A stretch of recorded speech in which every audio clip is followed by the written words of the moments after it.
chers internautes, bienvenue à bord de ma capsule Problème du Togo. Ce n'est pas la France. Vraiment. Sans plus de bavardage, en prélude à ma présentation, je vous invite à écouter ce philosophe français, Monsieur Onfray, qui nous parle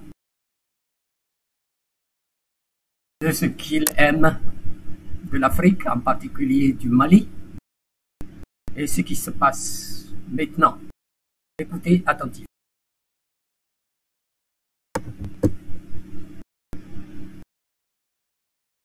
Ça marchait, moi je vais aller au Mali à une époque, il n'y avait aucun problème. Maintenant on n'y va plus. Qu'est-ce qui s'est passé? On a paupérisé le Mali, on a fait venir plein de Maliens, le Mali est devenu pauvrissime, on a continué à exploiter les sous-sols justement pour avoir les matériaux rares qui nous permettent aujourd'hui de faire des voitures prétendument écologiques. Les voitures hybrides qui fonctionnent aujourd'hui à l'électricité fonctionnent à l'électricité nucléaire, et quand elles ne fonctionnent pas à l'électricité nucléaire, elles utilisent des métaux rares qui eux-mêmes sont prélevés en Afrique, et voilà pourquoi on est au Mali. On n'est pas là-bas parce qu'on a tellement la liberté qu'on les préserve du djihadisme, on s'en fout du djihadisme. On veut juste pouvoir exploiter, avoir des bases et pouvoir exploiter le sous-sol des Africains, parce que la France est tellement islamophile de manière intérieure, qu'elle est islamophobe sur la totalité de la planète. Il n'y a rien de... C'est formidable l'islam en France, mais alors dès qu'on peut tabasser des Afghans, dès qu'on peut tabasser des Irakiens, dès qu'on peut tabasser des Libanais, des Libyens, dès qu'on peut tabasser des Palestiniens, dès qu'on peut tabasser des Maliens, alors là il n'y a aucun problème, on peut y aller. On fait des bombes, on fait des tapis de bombes, et voilà. Bon, voilà, je profite de cette occasion pour vous faire en premier une confidence. Des Français bantins comme lui, j'en avais connu de mon temps de militantisme, et grâce à un, pas spécialement Monsieur Onfray. C'était un médecin. Il avait un groupe d'étudiants, dont des Africains du Cameroun, du Congo, du Sénégal. Et un jour, ils m'ont invité à aller visiter un foyer de travailleurs africains à Paris. Bien. Et sans plus tarder, donc c'est pour vous dire qu'il y a des Français sensés qui voient, qui disent la vérité, qui voient les choses objectivement de ce qui se passe. La première chose que nous apprenons ici, il nous dit que la France est islamophile à l'intérieur de la France, mais islamophobe à l'extérieur. D'où un bombardement de l'Irak, de l'Afghanistan, de la Libye, on est là, tapis de bombes, on bombe partout. Mais en fait, que c'est pour les richesses, qui est la richesse de l'Afrique, en particulier du Mali, pour les métaux rares, pour l'or, etc. Alors, je fais remarquer que ce qui est dit ici ne vient ni de Kémy Séba, ni de Nathalie Yamb, encore moins moi, ni, je dois ajouter, de Franklin Nyamsi, nos trois leaders tout à fait au front et qui souffrent, ma foi, des sanctions de toutes sortes. Mais ce n'est pas le sujet. Le sujet d'aujourd'hui, c'est d'apporter ma contribution à la compréhension de ce que c'est que la France-Afrique ou la présence française ou l'influence française chez nous. Donc ça, c'est un prélude. Et là, j'espère que la technique ne va pas me faire faux bon. Je vais vous faire écouter ma présentation sur ce sujet. Messieurs, dames, bienvenue à bord de ma capsule.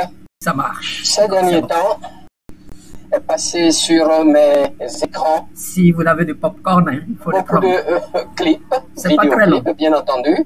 une quinzaine de minutes. Et un certain nombre ont retenu mon attention au sujet du Togo. des thèses qui demandent des apports de clarification. Une de ces thèses est la suivante, ou idée répandue, ou développée récemment. La thèse selon laquelle, je cite, le problème du Togo, ce n'est pas la France, je ferme, comme présenté par un certain nombre d'influenceurs dans le mouvement du 6 juin M66 sur X, est, à mon avis, fausse ou erronée si on examine l'histoire et les dynamiques actuelles du pays à travers une analyse factuelle et contextuelle. Voici ma déconstruction de cette affirmation basée sur des éléments historiques, économiques et politiques. Sur le plan historique, l'influence de la France dans la formation et la stabilité politique du Togo. Sans remonter jusqu'en 1958 avec la déclaration de la République autonome du Togo. Après cela, il y a eu l'indépendance de 60, puis suivi du coup d'État de 63 et assassinat de Sylvanus Olympio. Le président du Togo, Sylvanus Olympio, fut assassiné le 13 janvier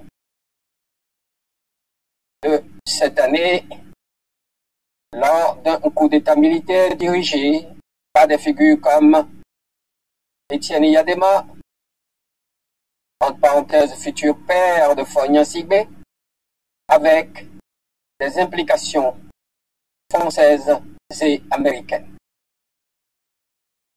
Pourquoi Olympio cherchait à réduire la dépendance économique du Togo envers la France, notamment en créant une monnaie nationale et en limitant l'influence des troupes françaises stationnées au Togo.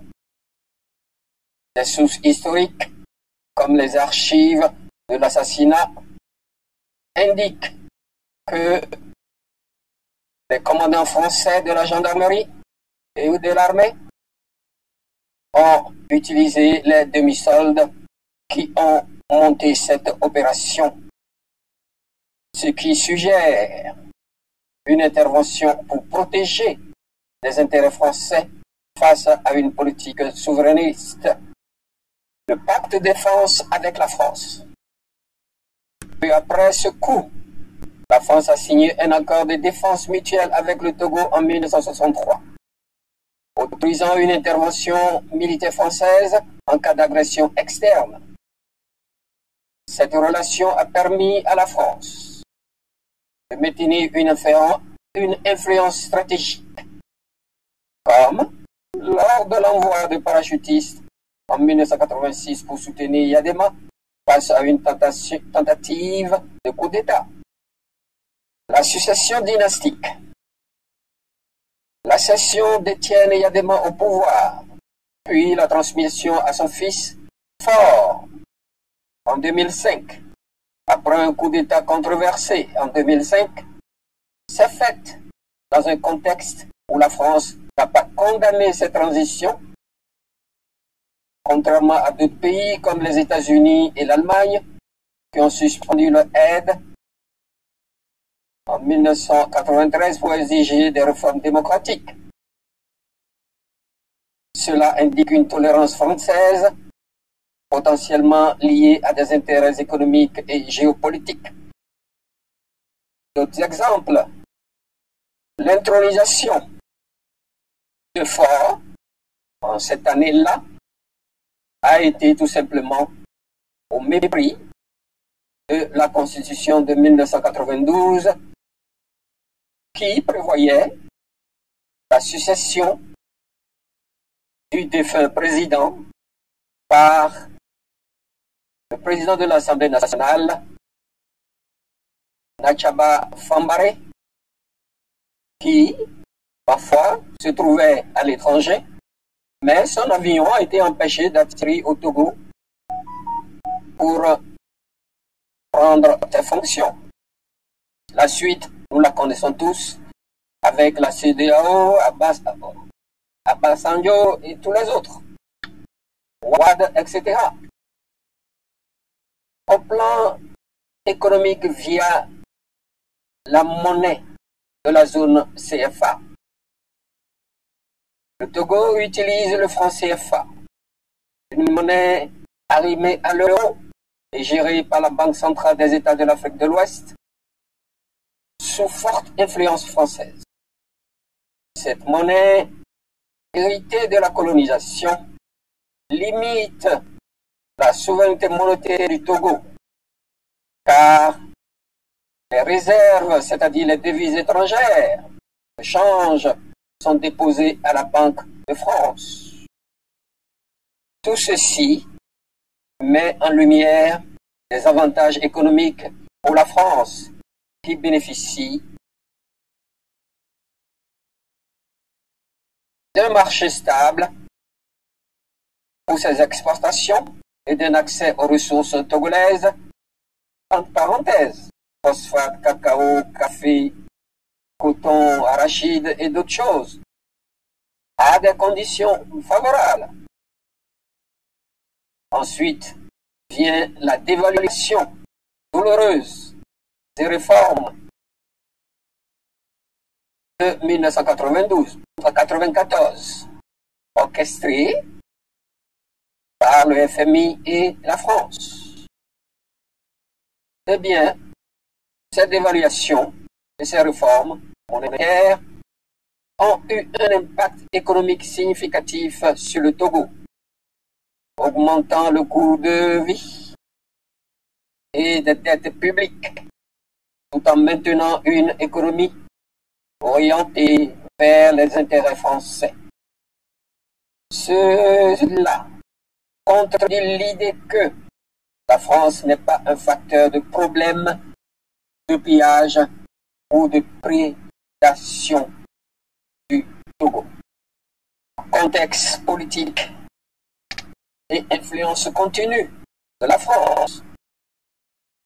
La Constitution de 2024, la révision constitutionnelle du 26 mars 2024, qui a transformé le Togo en un système parlementaire et permis à Faure Gnassingbé de rester au pouvoir jusqu'en 2031 sans élection directe, a été critiqué comme un, entre griffes, coup d'État constitutionnel.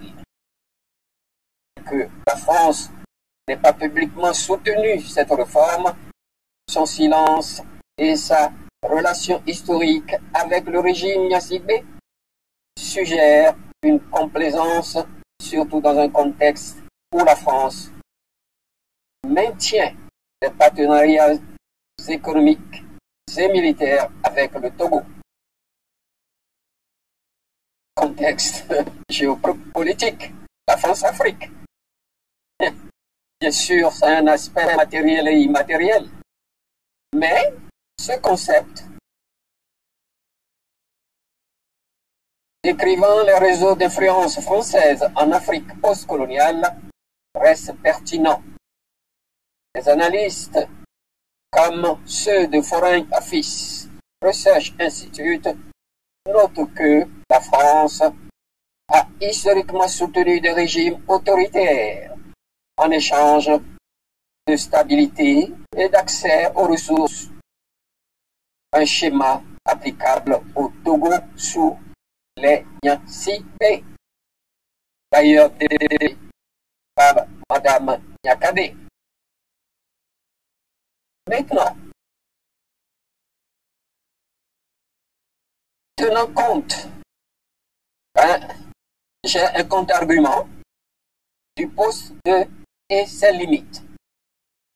Le poste de M66 et d'autres influenceurs arguent que les leaders comme Ouattara, Côte d'Ivoire et Talon, Bénin, progressent entre griffes malgré la France, suggérant que le problème togolais est interne, centré uniquement sur Faure Gnassingbé. Cependant, cette comparaison n'est que partielle. Ouattara et Talon opèrent dans des contextes où la France s'est ajustée ou a ajusté son influence à la vision et réforme qui fondamentalement ne contredit pas ses intérêts. La Côte d'Ivoire a diversifié, le Bénin a fait aussi des projets avec d'autres puissances extérieures, tandis que le Togo reste plus dépendant. De plus, les progrès en Côte d'Ivoire et au Bénin ne sont pas entièrement entre griffes, malgré la France.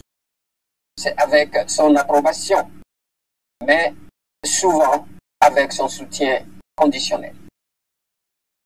Un autre exemple à citer, c'est la guerre déclarée dans le cadre de la CEDEAO au Niger. Bien sûr, le Togo, ayant participé à la conférence, a tourné le dos pour jouer à l'intermédiaire entre la CEDEAO et les pays de l'AES, pour dorer son blason. Bien. Pointer uniquement Gnassingbé comme tortionnaire sans vision, entre griffes, ignore comment son pouvoir a été consolidé avec des soutiens externes, y compris français, surtout dans ces premières années de règne. Chers internautes, en conclusion, la thèse entre griffes, le problème du Togo, ce n'est pas la France est fausse ou erronée, car elle minimise le rôle historique et structurel de la France dans l'instabilité politique. Via, en parenthèse, le coup de 1963 et les accords de défense. La dépendance économique via la France, via le franc CFA, et le régime envers un régime autoritaire.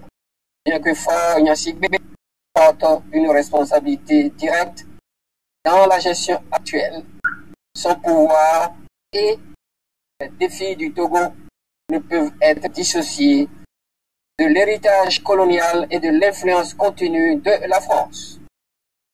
Une analyse plus nuancée reconnaîtrait que le problème est à la fois interne, donc de leadership, de médiocrité du Togo, et externe, ingérence française. Chers internautes, merci de m'avoir écouté, suivi jusqu'à la fin, et au plaisir de vous lire. À plus. Bien. Comme vous l'avez vu, je reviens donc en page de garde. Et la conclusion, vous l'avez vu vous-même. Je n'aurai pas grand-chose à dire là-dessus, sinon pour répéter que le système dont parlait Madame Marguerite Niakhaté, eh bien, l'ex-ministre des Armées, et qui est, ma foi, une actrice de la famille Gnassingbé, mais qui s'en est détachée, est une réalité qui a deux aspects. C'est ce que nous appelons, il y a un aspect matériel et un aspect immatériel. C'est ce que nous appelons, en général, la France-Afrique, le précaré français, l'Afrique francophone, et tout ce que le philosophe M. Onfray a dit sur le Mali est applicable au Togo, à l'heure où je vous parle.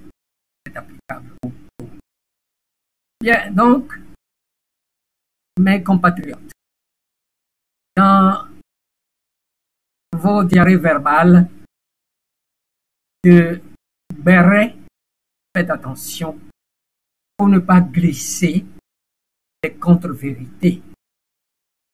Mon objectif ici, ce n'est pas faire du béret avec vous, j'ai dépassé cela, je ne connaissais pas ça, mais c'est pour vous apporter une petite contribution. Et comme vous-même vous le soulignez, on n'a pas besoin d'avoir plus de 90 ans. Je suis presque là-bas. On n'a pas besoin de bac, effectivement. C'est des choses que grâce à mon encadrement familial, je connaissais même avant de mettre pied au secondaire. Et j'ai poursuivi.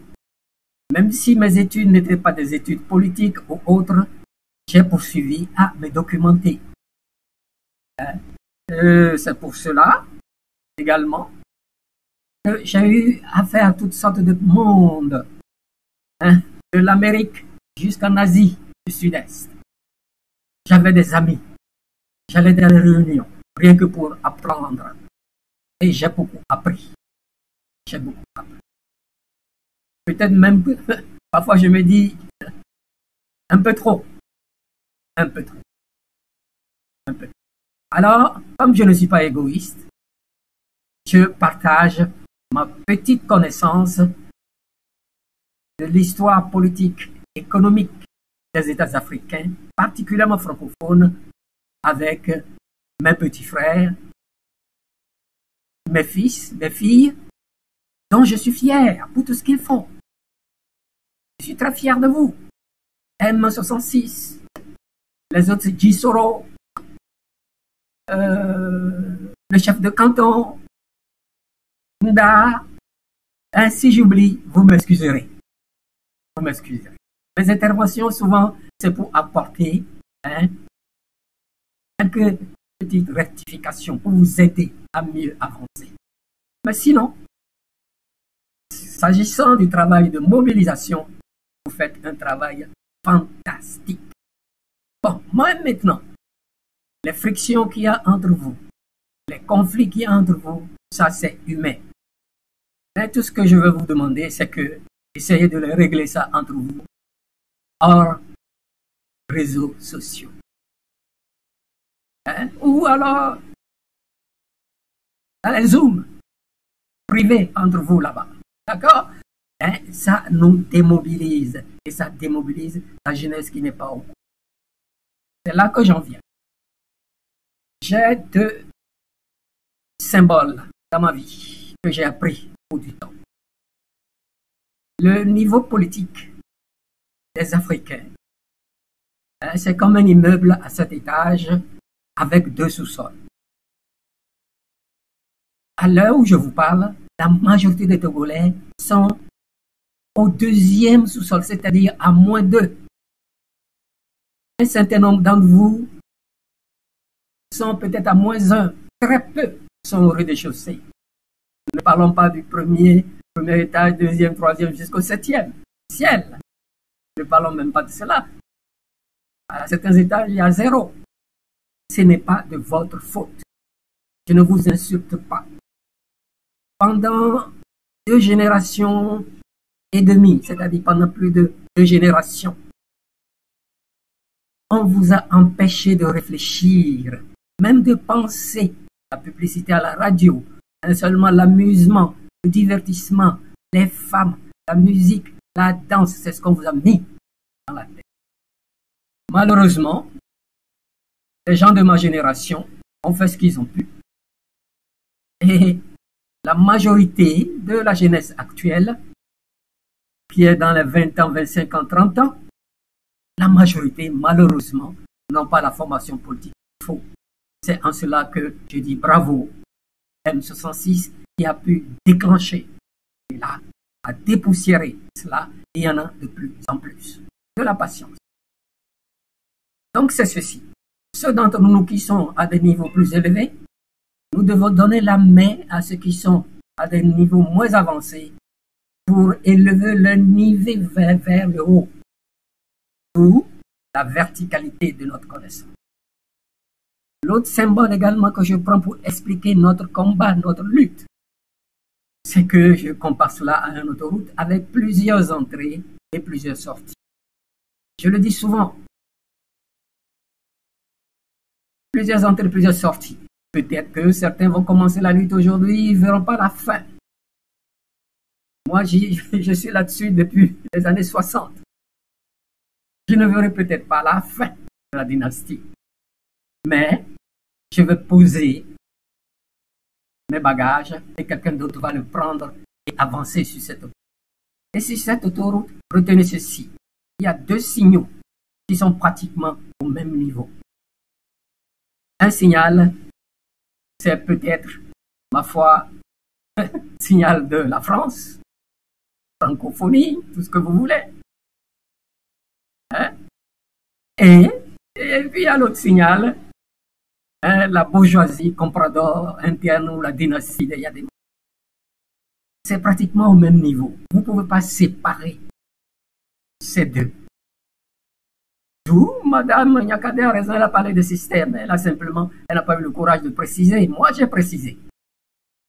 Et je vais plus loin encore aujourd'hui. Le système dont elle parlait, c'est cela. C'est que, à partir de 60, le colon a choisi parmi nous des gens qui lui sont dociles, qui lui sont compréhensibles pour diriger les affaires de l'Afrique francophone. C'est ce qui nous est arrivé.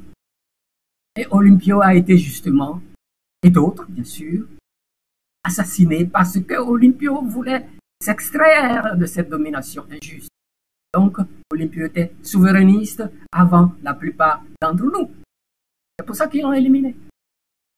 Ne parlons pas de Lumumba, ne parlons pas de Mandela, les autres. Même Nkrumah on l'a fait tomber en 66. Il a fini sa vie en Guinée. Vous voyez. D'où ils sont là en double dans l'ombre, quand ils sentent leurs intérêts menacés et que le idiot de service qu'ils ont mis là, ou le médiocre de service qu'ils ont mis là, des médiocres comme les Aïdjo, etc., les Nguesso, qu'ils ont mis là, ne fait pas ce qu'ils demandent, on les élimine tout simplement. C'est pour ça d'ailleurs qu'ils ont dégommé Gbagbo et l'ont envoyé à l'arrêt. La Côte d'Ivoire, c'est pas loin du tout. Vous connaissez. Voilà, donc là, ce sont les manifestations de déstabilisation dans laquelle la France est experte. Et si le régime, la dynastie Yadema a pu durer donc 58 ans, à l'heure où nous parlons, et que Ford peut se permettre de faire toutes les conneries qu'il fait, c'est parce qu'il est fort du soutien de l'Élysée. Et l'Élysée est là pour faire la politique de l'oligarchie française qui profite de l'Afrique francophone. Comprenez-le une bonne fois pour toutes et évitez de dire ou de faire de ces erreurs, de propager ces contre-vérités. Donc, en fait, pour couper court, notre ennemi est double. Il y a l'ennemi intérieur, la dynastie de Yadema, de Gnassingbé, qui travaille de connivence dans l'ombre, mais dans l'ombre, avec, ma foi, l'oligarchie française. Et que nous ne voyons pas le plus souvent. Bon, les Togolais, vous connaissez Bolloré, vous connaissez Debache, vous connaissez d'autres. Tous ces gens ont été au service, justement, de ce système. Alors, je vous en prie, corrigez-vous et ne sortez plus ce que j'appellerai des incorrections. Vous êtes gentils avec vous. Mais vous faites un travail fantastique. Pendant des années, nous n'avons pas pu soulever les foules togolaises. On n'a pas pu. Pendant des années. Les quelques soubresauts qu'il y a eu, vous avez vu très vite, on les a étouffés. Amorin a perdu sa vie. Agbobli a perdu sa vie. D'autres aussi ont perdu leur vie. Ceux qui sont peut-être encore en vie, c'est ceux qui ne sont pas rentrés. après analyse concrète de la situation, ils ont pris d'autres itinéraires et attendre le bon moment. Et pour moi, le bon moment est arrivé. Et je sors pour vous apporter cette petite contribution. Bien. Et pour finir, je dis bravo à vous tous, à Amron, sa famille. Je sais que ce n'est pas facile, c'est très dur. Surtout à quelqu'un à qui Nachaba a lancé à son visage. Je vous attends tous au Togo. Quand on l'a exclu du mouvement étudiant à Paris, à un de nos congrès. La FEANF, qui n'existe plus maintenant, la Fédération des étudiants d'Afrique noire, mais avec sa section territoriale, l'AES, c'est les Togolais, AEB, Yaoundé, Maliens, Sénégalais. Je courtisais toutes ces réunions. Quand je finis avec les Asiatiques, j'allais dans ces réunions. Quand je finis avec les étudiants de l'Union, les étudiants de France, l'UNEF, ou les étudiants du Parti socialiste de ma faculté, je bourlinguais aussi avec eux, rien que pour apprendre. Je ne suis pas le genre à m'enfermer dans un ghetto. Je vais ailleurs pour voir ce qu'il y a, pour venir enrichir ce que je connais et partager avec les autres ce qu'il y a chez moi. Ça a été toujours mon habitude. Alors, j'aime pas beaucoup parler de moi, mais cette occasion m'oblige. C'est pas simplement un vieux courant qui vous parle ici. Ma famille aussi a payé des prix très lourds à cette dictature. Je le sais. Mais beaucoup d'entre vous ne le savent pas. Je ne suis pas venu pour parler de cela. Donc je vous en prie, la France ou l'influence française est bel et bien présente autour à l'heure où je vous parle et s'occupe de nos affaires. Le jour où ils verront que le petit Yadema ne règle pas bien leurs problèmes, ils vont l'éliminer, ils vont prendre quelqu'un d'autre pour mettre à sa place. C'est à ça que vous devez faire attention. Et à cette étape où vous êtes, pour finir, vous devez déjà commencer à chercher le profil de vos dirigeants, de vos leaders, dans la mesure où nous sommes tous des leaders en ce moment. Vieux comme moins vieux. Mais vous devez commencer par mettre en place la grille de les critères de qui vous voulez comme leader quand le moment décisif sera venu. Parce que ça va venir, inévitablement. Vous avez vu ce qui s'est passé au Népal. D'ailleurs, je vais faire un dossier là-dessus. Le Togo est un faux jumeau du Népal. Donc, je vais préparer quelque chose là-dessus. Toujours pour notre éducation, information ou édification. D'accord? Bien, chers internautes, j'en ai fini. Si vous avez quelque chose à dire, dites-le dans vos commentaires. Et à tous nos détenus politiques, je vous dis du courage. Nous sommes là-dessus. Nous nous battons pour vous. C'est pour cela qu'aujourd'hui, j'ai mis Libéré Affection par un influenceur également. Pour rappeler, si vous tombez sur cette vidéo, que nous pensons à vous. Jeunes comme vieux, et votre sacrifice ne sera pas vain. Chers internautes, je ne sais pas ce que vous en pensez. Vous avez quelque chose à dire en commentaire et à plus tard, jusqu'à mon prochain dossier. Je vous remercie. Si vous avez aimé, pouce comme ça. Bye bye.